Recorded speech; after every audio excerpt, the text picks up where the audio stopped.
Կարեն Չիլինգարյան, համար 04։ Արի ներքևում դու կանգնի, ես կնստեմ։ Լսենք ժյուրին։ Տիգրան։ Այն որ Կարենը ամբողջ հոգով, այսպես զգալով, արտիստիզմով կատարում էր, երգում էր, միանշանակա բոլորս տեսանք, բայց ես այդքան մասնագետ չեմ, ուղղակի մականջին այդպես թված, որոշակի այսպես երաժշտական տեմբրի նոտաների անհամընկումներ զգացի։ Իսկ հագուստը, բեմական կեցվածքը, այն ինչ որ կար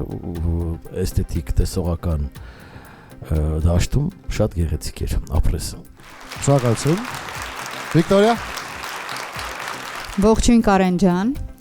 Մենք բոլորս 4-ով այսպես շունչներս պահած սպասում ենք քո ելույթին։ Ինձ մի բան էր խանգարում ուղղակի։ Երևի ուսուցչիդ պետք է դիմենք, ամեն դեպքում կարծում եմ որ գերխաղեր, որտեղ որ քեզ ինքը խանգարեց, դու ավելի ճիշտ քո ելույթը ներկայացներ մեզ, որովհետև էմոցիաներդ խանգարում էր, ձայնդ կառավարեիր, կարծում եմ։ Քեզ իմանալով քո հնարավորությունները սպասում էի, որ այսօր ավելի մաքուր ելույթեր ունենալու, բայց իհարկե ապրես, որովհետև շատ բարդ աշխատանք ներկայացրեցիր։ Շնորհակալություն։ Սուզաննա։ Կարեն ջան, դու ինձ համար գիտես քո տարիքի ոչ համապատասխան լավ իմաստով ֆենոմենալ վոկալիստ ես։ Եվ դրա համար դու ես բեմում ես ու համենայն դեպս ես շատ կարևոր փուլում, բայց տղաս, եթե դու երկու երգել ես պես երգես, քո ձայնալարերը ուղղակի չեն աշխատի։ Ոչ թե որ դու լավ չես ներկայանում կամ չունես այդ պոտենցիալը, ընդհակառակը, դու ունես շատ մեծ պոտենցիալ։ Դու կարող ես դառնալ, ինչպես տեսանյութում նշեցիր, հայտնի երգիչ, որը ես քեզ ի սրտե մաղթում եմ, բայց շուտով քեզ մոտ մուտացիոն շրջան է սկսվելու եւ 1-2 այսպիսի կատարում եւ մենք Աստված մի առասցե կարող ենք լուրջ փաստի առաջ կանգնել։ Ես այսօրվա ելույթից ցավոք այդքան էլ գոհ չեմ, որովհետեւ վերևներում բղավոց էր կոկորթի վրա եւ սիրտս ուղակի տեղում նստած պայթում էր, որովհետեւ բեմում կանգնած է ինձ համար համենայն դեպս այս կատեգորիայում ապագա մեծ երգիչ եւ շատ զգույշ է պետք վերաբերվել երգերը ընտրելիս, բայց այն որ դու ունես մեծ ապագա, դա ուղղակի չի քննարկվում։ Ես քեզ շատ սիրում եմ տղաս, հուսով եմ ճիշտ կհասկանաս իմ ասածները, լավ։ Շնորհակալություն։ Եզրափակենք Անդրե։ Տաղանդը դա գանձ է, Աստծո կողմից տրված մի թանկարժեք գանձ, որ անգամ ծնողը դա չի տալիս, դա տալիս է Աստված։ Աստծո տված այդ գանձը պետք է ուղղակի պահպանել եւ որովհետեւ այն վերջինը You won't let go and գրած ձայնը, ես իմ մարմնի մեջ այդ ցավը զգացի, որովհետեւ ինձ համար դու թանկարժեք քար ես։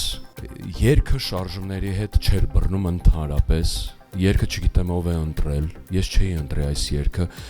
կարող է մի հատ սիրուն կանգնած այսպես հիմա դլեաման երգես, մի հատ շատ սիրուն հոգով։ Հա։ Դլեաման կարող եմ ուրիշ երգ երգել։ Ինչ օրինակ։ Լուչանո Պավարոզի Non ti scordar։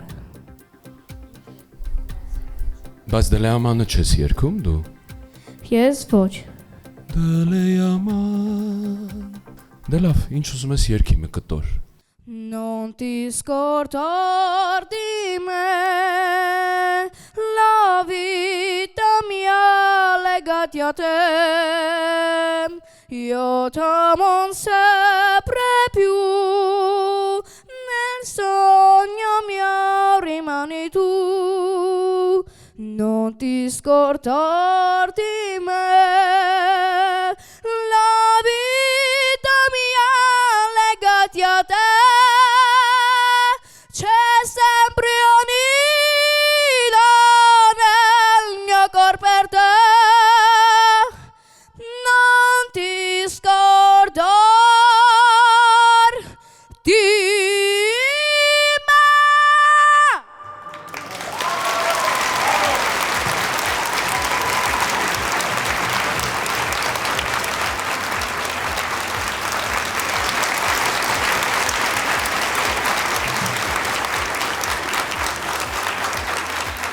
Բրավո։ Շնորհակալություն։ Ապրես։